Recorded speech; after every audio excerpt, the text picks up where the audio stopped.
Good morning. Today's topic is history of microbial world. Earth is 4.6 billion year old, that we all know, but evidence shows that microbial cell first appeared in between 3.8 and 3.9 billion years ago. During the first 2 billion years of Earth existence, its atmosphere was anoxic and only nitrogen and carbon dioxide and other few gases were present. Microbes are responsible for many of the changes which is observed in organic and inorganic matter, for example in fermentation and the carbon, nitrogen and sulfur cycle that occur in nature. Though they are too small to be seen by an unaided eye, but are not responsible for spontaneous generation from animate matter arises from other microorganisms. Microbial diseases undoubtedly played a major role in historical events such as the decline of the Roman Empire and the conquest of the New World. For example, in 1347, plague or Black Death struck Europe with brutal force. By 1351, only 4 years later, the plague had killed 1 to 3 of the population. Microbial life was postulated by Jainism, which is based on Mohammed's teaching. As early as 6th century, Mohammed asserted the existence of unseen microbiological creatures living in earth, water, air, and fire. Robert Hooke in 17th century was the first to use a lens to observe smallest unit of tissue, but at that time he called them small cells. However, in 1673, Leeuwenhoek sent a detailed letter describing his discovery to the Royal Society of London. It is clear from his description that he saw both bacteria and protozoa. At that time, he constructed extremely small microscope containing a single lens to examine various natural substances for microorganisms. At that time, he reported his observation in a series of letters to the prestigious Royal Society of London, which published them in English translation in 1684, drawing of some Leeuwenhoek's animalcules, as he called them, which is shown in figure. From earliest time, people had believed in spontaneous generation, that living organism could develop from non-living matters. This view finally was challenged by the Italian physician Francesco Redi, who carried out a series of experiments on decaying meat and its ability to produce maggots spontaneously. After that, in 1748, the English priest John Needham reported the result of his experiment on spontaneous generation. A few years later, Italian priest Lazzaro Spallanzani improved on Needham's experiment, designed by first sealing glass flask that contain water and seed. Lazarus' idea was followed by Nicholas. Pasteur became a powerful opponent of spontaneous generation, following his discoveries on the tartaric acid and alcohol fermentation. At that time, Pasteur used to heat to kill contaminating microorganisms, and he found that extensive heating of a nutrient solution. At that time, several investigators attempted to counter such argument. In 1864, Pasteur countered this object simply and brilliantly by constructing a swan-necked flask, now called a Pasteur flask. In such a flask, nutrient solution could be heated to boiling and sterilized. However, after the flask was cooled, air could retain, but due to the bend in the neck, prevented particular matters from entering the nutrient solution and initiating putrefaction.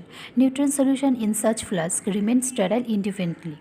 The microbial growth was observed only after particular matter from the neck of the flask.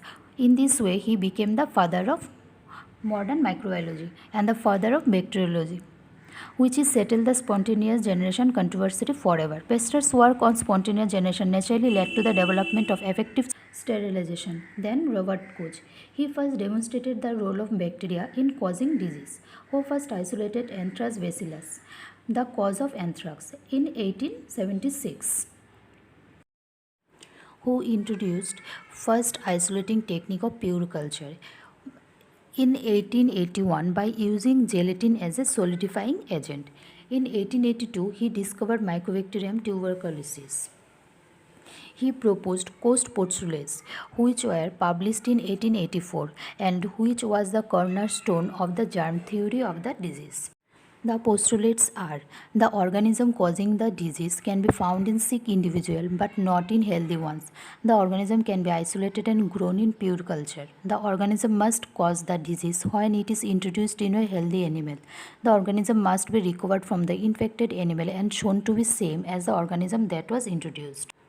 Although Koch used the general approach described in the postulates during his anthrax studies, at that time he did not outline them fully until his 1884 publication on the cause of tuberculosis. He has some molecular postulates also. These are: the virulence trait under study should be associated much more with pathogenic strain of the species than with non-pathogenic strain. Inactivation of the gene or genes associated with the suspected virulence trait should subsequently decrease pathogenicity. Replacement of the muted gene with the normal wild-type gene should fully restore pathogenicity. Okay. The gene should be expressed at some point during the infection and disease process. Antibodies or immune system cell directed against the gene products should protect the host. So these are molecular Koch postulates. Elsimas Hesse, the wife of Walter Hesse, one of Koch's assistants, suggested the use of agar as a solidifying agent. She had been using it successfully to make jellies for some time. Agar was not attracted by most bacteria, which is due to its high melting point. In 18th century, Edward Jenner was the first English physician who prevented smallpox. He was impressed by the observation that countryside milkmaid who contracted cowpox while milking was subsequently immune to smallpox. Do you know vaccination was developed before germ theory, but it was not fully understood until the time of Pasteur. The physician Edward Jenner used pus from cowpox swabs to vaccinate people against smallpox. In 1798, Jenner introduced cowpox vaccination for smallpox. Let's have some quick summary of some microbiological history. In 1546, Fracastorul suggested that invisible organism cause disease. In 1590, Jensen developed first useful microscope, compound microscope.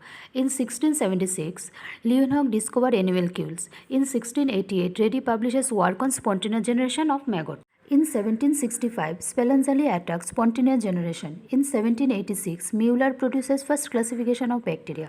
In 1798, Jenner introduces cowpox vaccination for smallpox. In 1867, Lister publishes his first work on antiseptic surgery. In 1876, Koch demonstrated the anthrax is caused by Bacillus anthracis. In 1880, Lebaran discovers Plasmodium, the cause of malaria. In 1881, Koch cultures bacteria on gelatin. Pasteur develops anthrax vaccine. In 1884, Koch postulates first published. Mechnikov described phagocytosis. Autoclave was developed. Gram-stain was developed. So this is all about my today's lecture. I hope you like this video. If you like this video, then please share my video and subscribe my channel. Thank you for watching my video.